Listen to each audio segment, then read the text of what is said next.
खोखलेपन की बेड़ियों में जकड़ी मानवता को बचाने के लिए ही मैं आया हूं। एक ऐसी मशाल जलाने जो मनुष्य को ना सिर्फ बाहर से बल्कि अंदर से, उसके अंतर मन से पवित्र कर दे।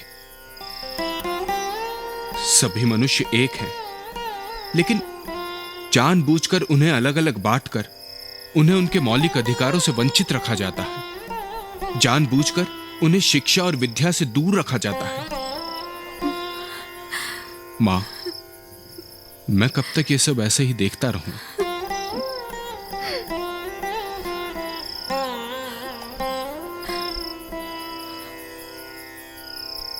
बापू, आप ही बताइए, मैं कब तक ये सब ऐसे ही देखता रहूं?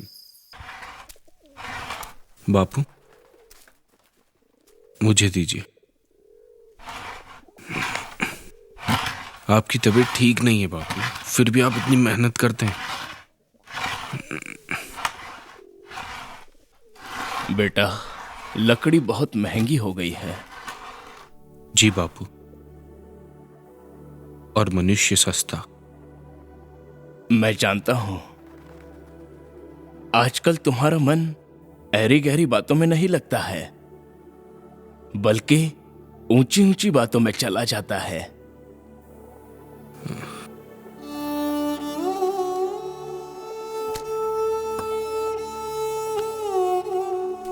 आइए, बैठिए आराम से।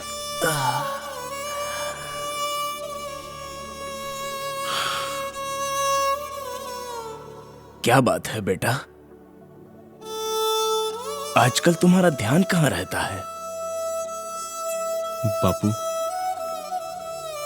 मनुष्य क्या है? वो किस काम का है? उसके अच्छे और बुरे कर्मों का क्या अर्थ है?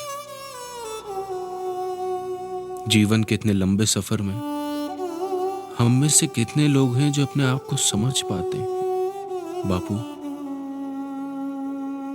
मैं लोगों के हृदय के बुरे झुकाव को देखता हूं तो विरोध करने का मन करता है।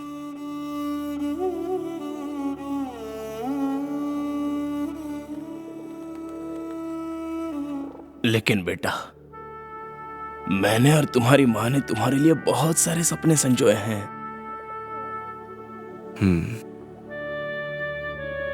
मैं जानता हूं बापू, मैं जानता हूं।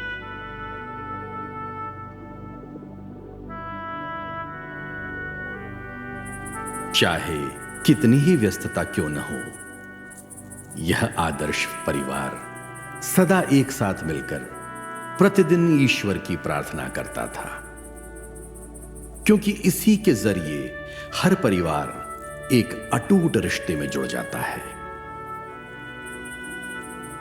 हे सर्वशक्तिमान प्रभु, तुझे मेरा नमन। हे प्रभु, मेरे बापू और मेरी प्यारी मां के द्वारा तूने मुझे इस धरा पर जीवन दिया।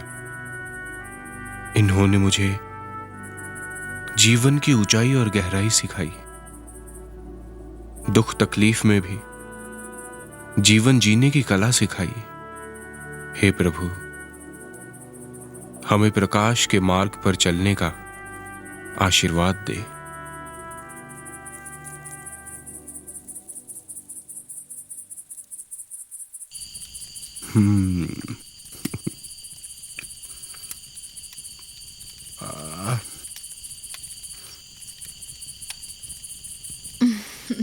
दुबला हो गया है मेरा बेटा। खाना बहुत स्वादिष्ट हुआ।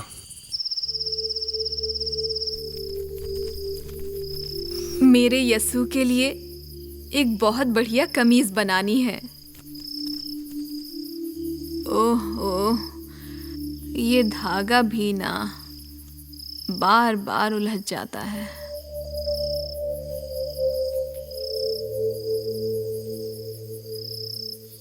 मेरा बेटा इन कपड़ों में बहुत सुंदर लगेगा।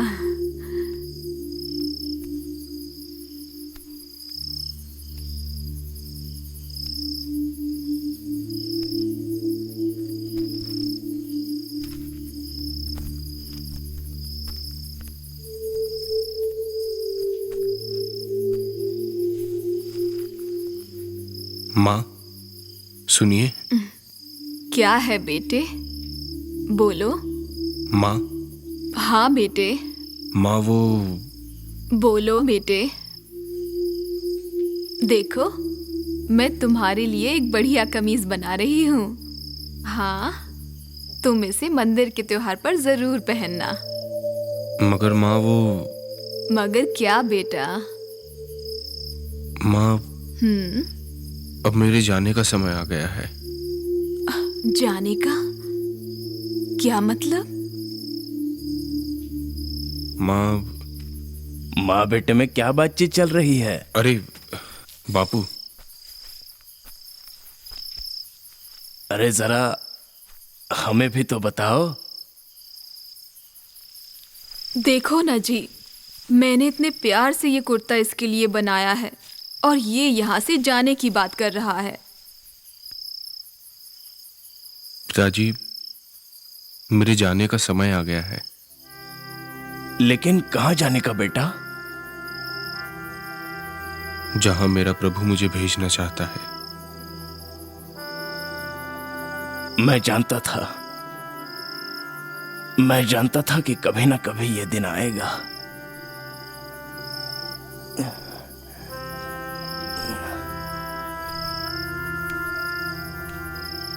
बापू,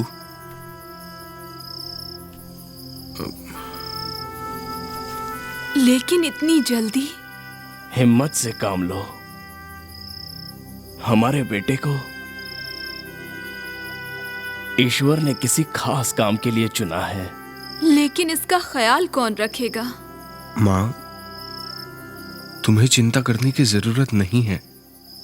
जिसने मुझे भेजा है वही मेरा ख्याल भी रखेगा। एक माँ के दिल का, क्या एक माँ के सपनों की कोई कीमत नहीं? ये तुम्हारी कैसी मर्जी है परमेश्वर? माँ, मैं आपके दुख को समझता हूं, लेकिन हम सब पर एक बहुत बड़ी जिम्मेदारी है ना? और वो जिम्मेदारी तुम्हारी और मेरी इच्छाओं और भावनाओं से कहीं ज्यादा बड़ी है।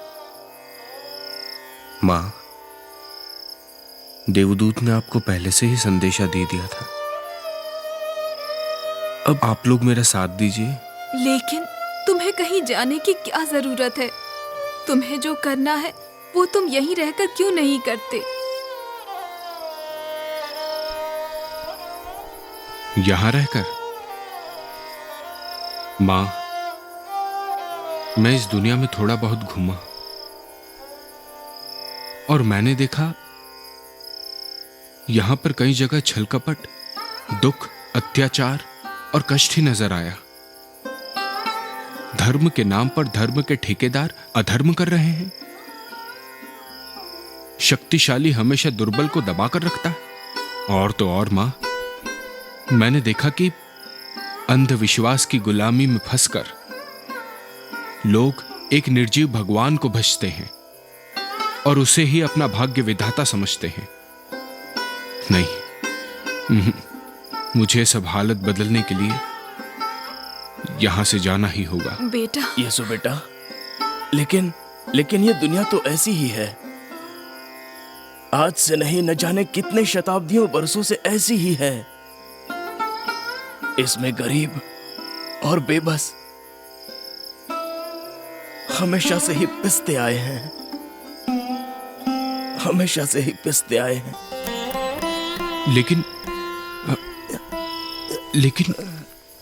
लेकिन परमेश्वर अब इसे ऐसे नहीं रहने देना चाहता। वो इस दुनिया को बदलना चाहता है। वो चाहता है कि जुल्मों का खात्मा हो। इसीलिए तो मुझे भेजा गया है।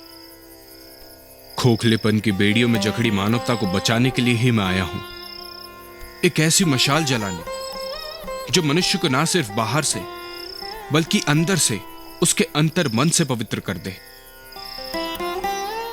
सभी मनुष्य एक हैं, लेकिन जानबूझकर उन्हें अलग अलग बांटकर उन्हें उनके मौलिक अधिकारों से वंचित रखा जाता है। जानबूझकर उन्हें शिक्षा और विद्या से दूर रखा जाता है। मां, मैं कब तक ये सब ऐसे ही देखता रहूं?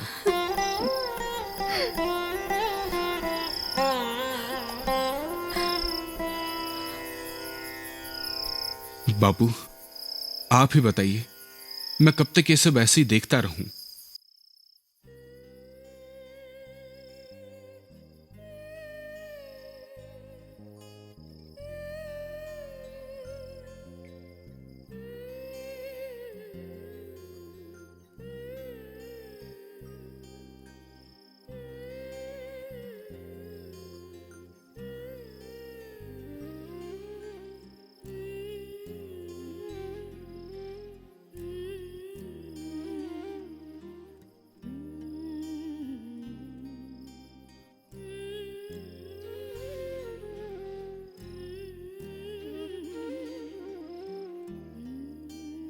बेटा, उठो बेटा, उठो।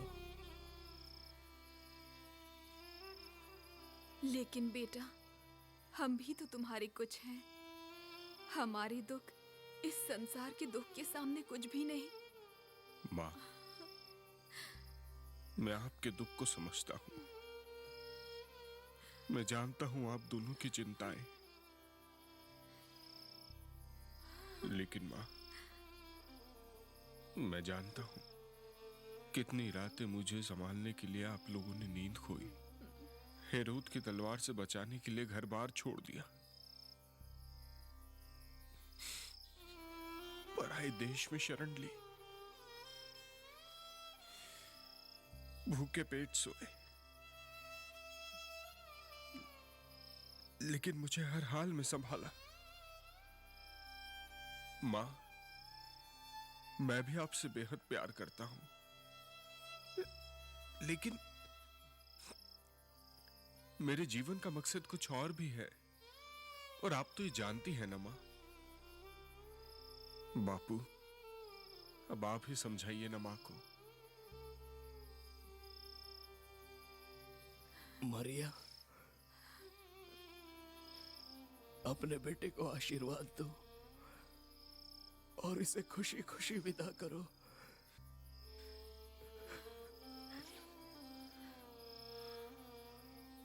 पर मैं इसे जाते हुए नहीं देख सकता।